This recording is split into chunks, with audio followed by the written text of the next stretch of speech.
মাত্র 1300 টাকা দিয়ে 4 বেলা থাকা খাওয়া সহ একদিনের ছুটি কাটাতে এমন এক নির্জন সমুদ্র সৈকতে আসতে চাও, যেখানে একবার আসলে মনে হবে মিনি গোয়ার থেকে কোনো অংশে কম নয়। তাই আমরা সব বন্ধুরা মিলে সকাল সকাল বেরিয়ে পড়েছিলাম উড়িষ্যার বালেশ্বর বাগদা বিচে যাওয়ার জন্য। প্রথমে আমরা মেছাদা থেকে ট্রেন ধরে পৌঁছে গেলাম খড়গপুর, তারপর খড়গপুর থেকে ট্রেন ধরে সোজা বালেশ্বর স্টেশন। আর ওখানেই আমাদের জন্য অপেক্ষা করছিল ব্লু আইস ক্যাম্প থেকে পাঠানো অটো। মাত্র 1 ঘন্টা পথ অতিক্রম করেই আমরা পৌঁছে গিয়েছিলাম ব্লু আইস ক্যাম্পে। আর ক্যাম্পে ঢুকতে না ঢুকতেই আমাদের হাতে চলে এলো ওয়েলকাম ড্রিঙ্কস। তারপর ফ্রেশ হয়ে চলে এলাম দুপুরের লাঞ্চের জন্য। আর লাঞ্চে তো এলাহি ব্যাপার, ভাত, ডাল, আলু ভাজা, স্যালাড, ফুলকপির রোস্ট, ইয়া বড় সাইজের সর্ষে পমফ্রেট, চিংড়ি মাছের মালাইকারি, সঙ্গে চাটনি পাঁপড়। আর হ্যাঁ, তোমরা চাইলে এখানে কাঁকড়া ফ্রাইও টেস্ট করতে পারো এক্সট্রা কিছু চার্জেস দিয়ে। খেতে কিন্তু বেশ ভালো ছিল। খাওয়া দাওয়া শেষ করে আমরা চলে গিয়েছিলাম বিচের ধারে। আমাদের ক্যাম্প থেকে মাত্র 2 মিনিট হাঁটা পথ। সামনে যাতে বিয়ে আছে, তোমরা চাইলে কিন্তু এখানে এসে প্রি ওয়েডিং শুট করতে পারো।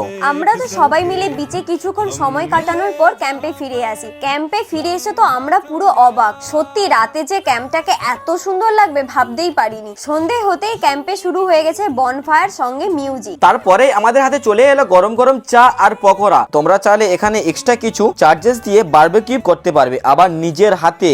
আর আমরা তো চিকেন বারবিকিউ, পমফ্রেট ফ্রাই, চিংড়ি ফ্রাই টেস্ট করেছিলাম। চলো এবার তোমাদের এই ক্যাম্পে রুমগুলো দেখাই। তোমরা কিন্তু এখানে মাত্র 1300 টাকা থেকে রুম পেয়ে যাবে। Tent, non AC cottage, AC cottage, premium cottage, premium AC cottage সঙ্গে অ্যাটাচ বাথরুম। তোমরা চাইলে এখানে তোমাদের বন্ধু বান্ধব, প্রিয়জন, ফ্যামিলিকে নিয়েও আসতে পারো। আর সব থেকে বড় ব্যাপার হচ্ছে এই ক্যাম্পে স্টাফের ব্যবহার খুবই ভালো। আর সামনে তো হোলি, আর হোলি কাটাতে তোমরা কিন্তু একদিনের ছুটিতে এই ক্যাম্পে আসতেই পারো। তারপর চলে এলাম রাতের ডিনার করতে। ডিনারে ছিল রুটি ভাত, যে যেটা নিতে পারো। সঙ্গে ছিল সবজি, ডাল, চিকেন আর একটি মিষ্টি। এই সবকিছুই কিন্তু প্যাকেজের মধ্যে অল ইনক্লুডেড। তারপরের দিন সকালে উঠেই গরম গরম চা আর ব্রেকফাস্ট করেই আমরা বেরিয়ে পড়েছিলাম সাইট সিন করার জন্য। প্রথমেই আমরা চলে গিয়েছিলাম বোট রাইড করতে, পার হেড 400 টাকা। তারপর সোজা চলে গিয়েছিলাম পঞ্চলিঙ্গেশ্বর মন্দির। আর হ্যাঁ, তোমাদের বলে রাখি এই সাইট সিন গুলো করার জন্য কিন্তু এক্সট্রা কিছু চার্জেস দিতে হবে। কিন্তু বেশ সুন্দর সুন্দর জায়গা রয়েছে এই উড়িষ্যার বালেশ্বর বাগদা বিচের কাছে। আর তোমরা তো পঞ্চলিঙ্গেশ্বর মন্দিরের ভিডিওতে এত এত ভালোবাসা দিয়েছো যে প্রায় 10 লক্ষেরও বেশি মানুষ এই ভিডিওটা দেখেছে।